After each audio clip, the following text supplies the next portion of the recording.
Hey everybody, welcome back to our channel. Thank you all for being here. Well, cooler weather is upon us, and this is the perfect time to settle in and get cozy with something warm to drink, and today's recipe will help you do just that. We hope you like this video, share it of course, and if you haven't already, go ahead and subscribe to our channel. All right, y'all, we're gonna go ahead and get started.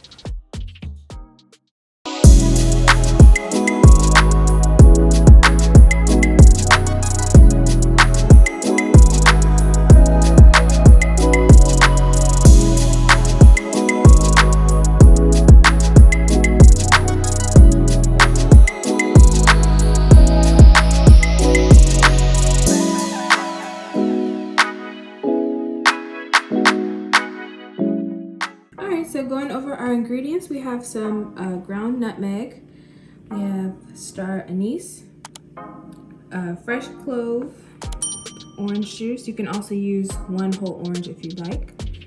4 cinnamon sticks, half a cup of dark brown sugar, vanilla extract, and for our apples we have an assortment. We have 2 Granny Smith, 3 Fuji, 4 Gala, and 3 Honeycrisp. And of course you can use whatever apples you'd like to use. We chose our apples based on the sweetness of the apples, hence only 2 Granny Smith. So just keep that in mind when picking your apples. As always, the items will be down in the description with their exact measurements, and we can go ahead and get started. Alright y'all, so to get started, we're gonna just cut our apples into wedges. I'm not even going to core them. They don't really need to be cored. The most I'll do is take the stem off. And I'm putting them right into our pot over here. This is a 8-quart pot, I think.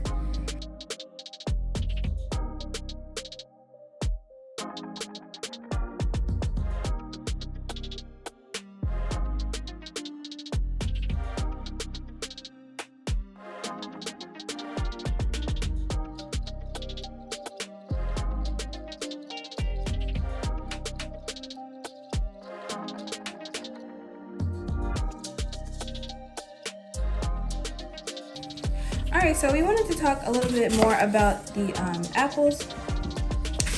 The sweetest of the apples we're using is the Fuji apple.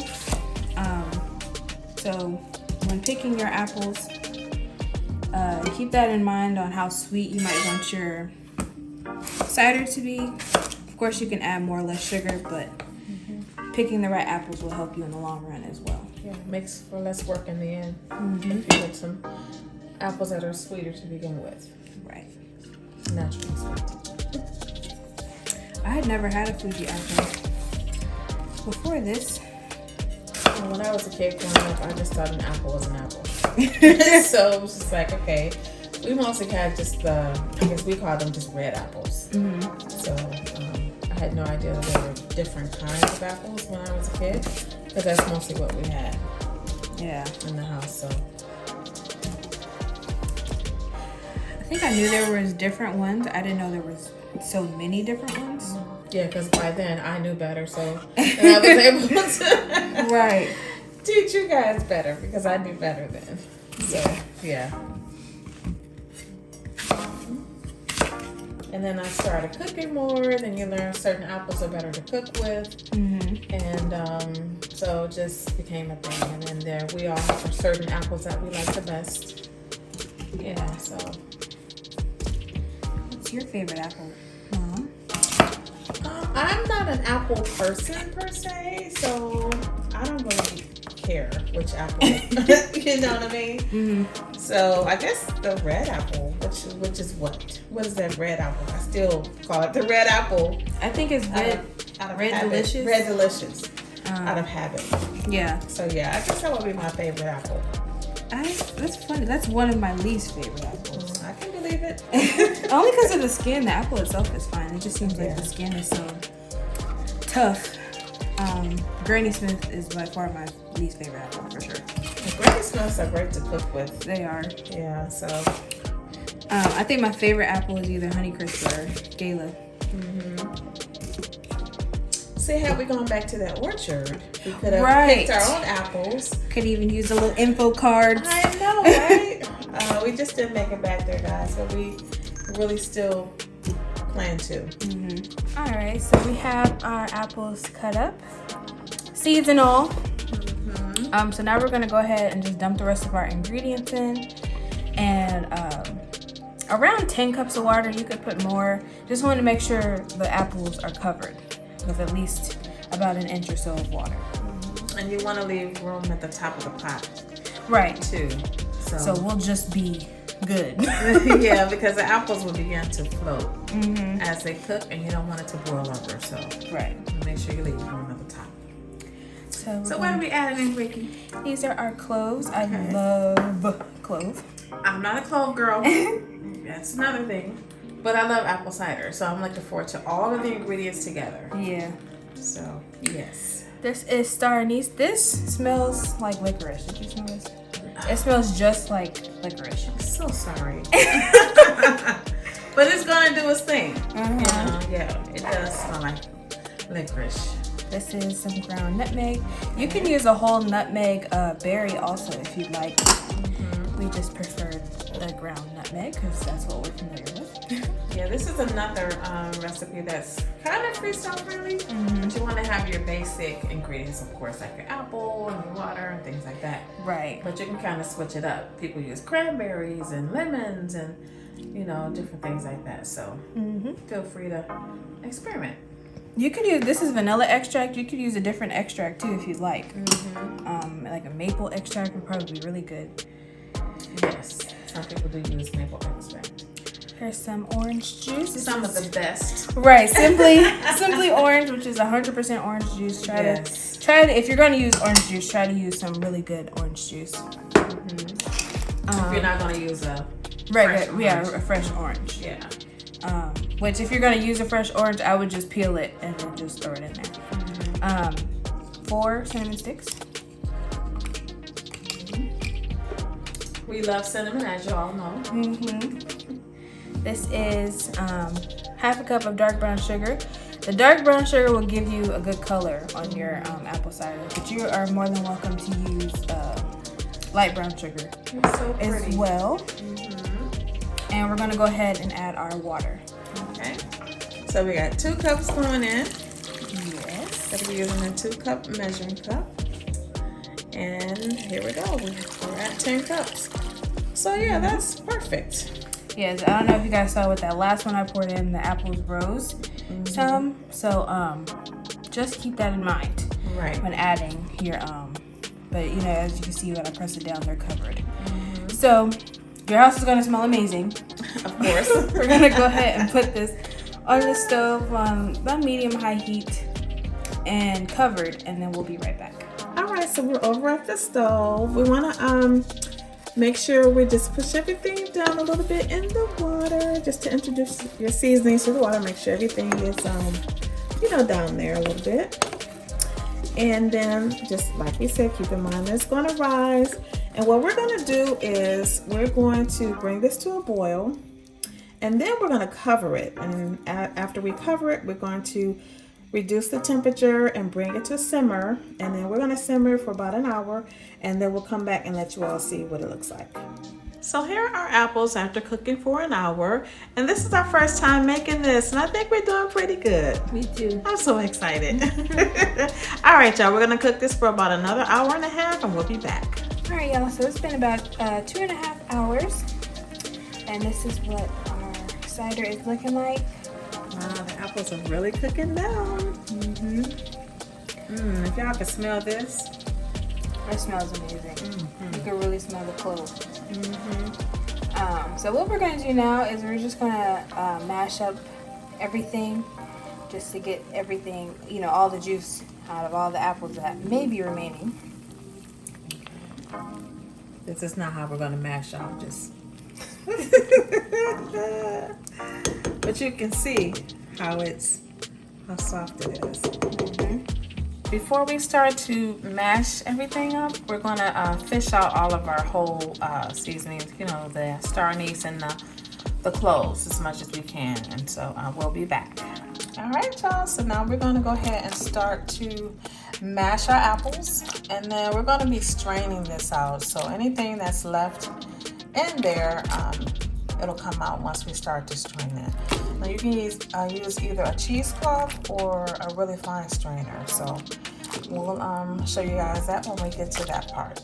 Alrighty, look at that. Alright, y'all. So we finished mashing our apples, and any cloves or cinnamon we saw while mashing, we just took it out. You can leave it in there, but we feel like we have enough of that clove flavor in there already. So this is going to simmer for about another hour, and when we come back, we'll have the mesh strainer, and we'll strain the skin and the applesauce looking bits. Right. So and anything else whole, like we got some more cinnamon in there that we can't. Yeah, we cannot find it. It's in there somewhere. It's hiding. And so when you can also add more flavoring or sweetness to this at this stage, at any stage really. Right. You could add it in there. But we're gonna wait till we strain ours just so we can get a more accurate taste on what it actually tastes like. So we'll be back in another hour. All right, y'all. So this is after about a few hours now. We have all of our apples smashed, and we have most of our cloves and our cinnamon. There's one more piece of cinnamon in here we just can't find. But anyway, we have all of this smashed. So we're gonna go ahead and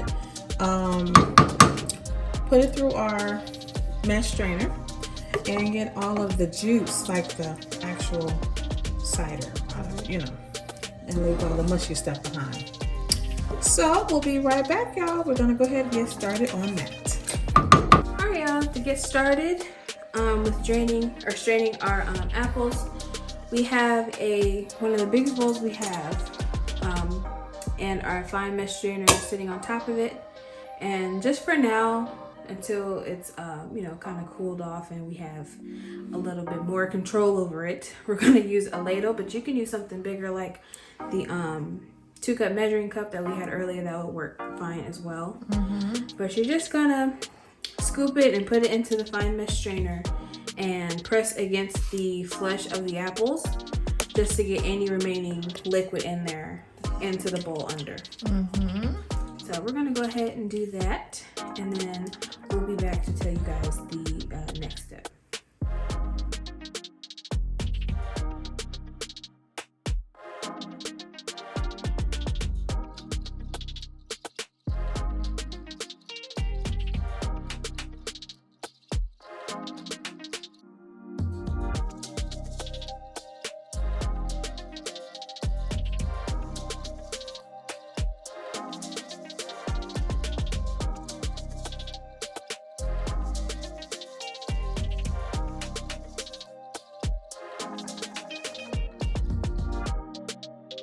All right, y'all. So we have strained our apples. Y'all, this is so good. This is really, really just apples. It's, of course there's spices and everything in it, but we're very pleased with the way it turned out. Yes. And we tasted it. It's not overly sweet. Y'all know I love things that are not overly sweet, so, but for the purpose of, whatever you want to do, you can add more, sweetness or vanilla or cinnamon, any spices that you feel are lacking or just not enough of, or if you like extra, this is another point for you to get it to your liking. Freestyle friendly, right? It's freestyle very friendly. Freestyle friendly. So this is the way we wanted to make it. Right. You could also put it back on the heat too if you want to really get your flavors to marry. After you add everything. Right, after you add everything and to get it to your liking. Yeah. But, for us, this tastes perfectly fine. This is great, just the way it is. Wow, I'm surprised because when we were tasting this on the stove before we squeezed the apples, I was like, this doesn't taste sweet, Yeah. But after we strained the apples, perfect amount of sweetness. Yeah. So this is, like we said, this is fine the way it is, but for the purpose of showing you guys we're going to go ahead and strain it even again. Right. And what we have here, we have some cheesecloth and our strainer, and we're going to put that over our pot and strain it back into the pot, and then we'll put it back into this bowl to show you guys how it looks after we strain it again. So we'll be back.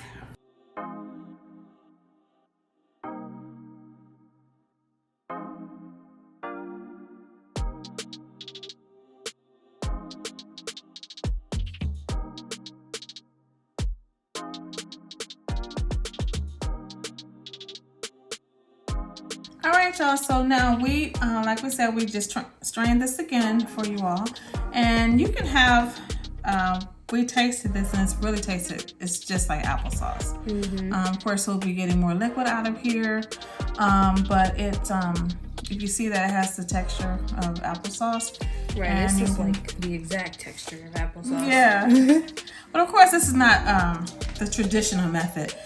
People generally speaking, they peel and core the apples and everything from the beginning. There's a different process for that, but this tastes just as good. So, right. But a little snack for the kiddos. Right. So we're gonna go ahead and pour the cider that we have in the pot back into the bowl so you guys can see what we're finally working with. Okay, guys. So this is our official final product. Yes. Oh, I'm so proud of us. We did good. Yes. I'm actually glad we strained it again. Yes. Because this seems like it comes out the bottle if you go purchase apple cider at the store. That's how smooth it is. And the way it was before, it was like what it would be like if you had like some stuff at the bottom of the plastic bottle or whatever it came in. Or like if you like orange juice with pulp in it. Yeah. It's not that thick, but you get what I'm saying. Yeah, it was similar to that. Yeah, that's what it would be like. And then also wanted to show you, want to keep stirring that. It's so good. This is what we were talking about. This looks and tastes exactly like applesauce, even though, like we said, it's not your typical way to make applesauce. But that's edible. It's really good. It's very good.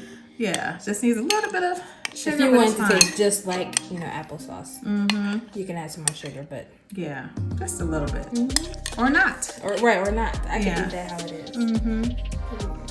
Okay. So this is absolutely delicious. We're gonna get this poured up, y'all, and we will be back. We just want to chit chat really quick before we go.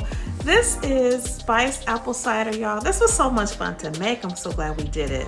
But we want to make sure you guys know that if you don't like star anise or cloves or anything like that, don't put that in your cider. Put whatever you like in your cider so you get the taste that you want. Right. We did want to clarify that this is spiced cider as opposed to just regular apple cider. Spiced is spiced. Right. So you have complete control over what spices you put in there. Freestyle friendly. Right. Freestyle friendly. Because regular apple cider is typically just apples, So. All right. That's it for this video, y'all. We will see you guys next week for fall series number 4. Yep, our last one. And if you haven't already, hit that subscribe button, hit that like button, and leave us a comment down below to let us know how you would spice your apple cider, or not at all. All right, y'all. God bless. We'll see you next week. Bye. Bye-bye.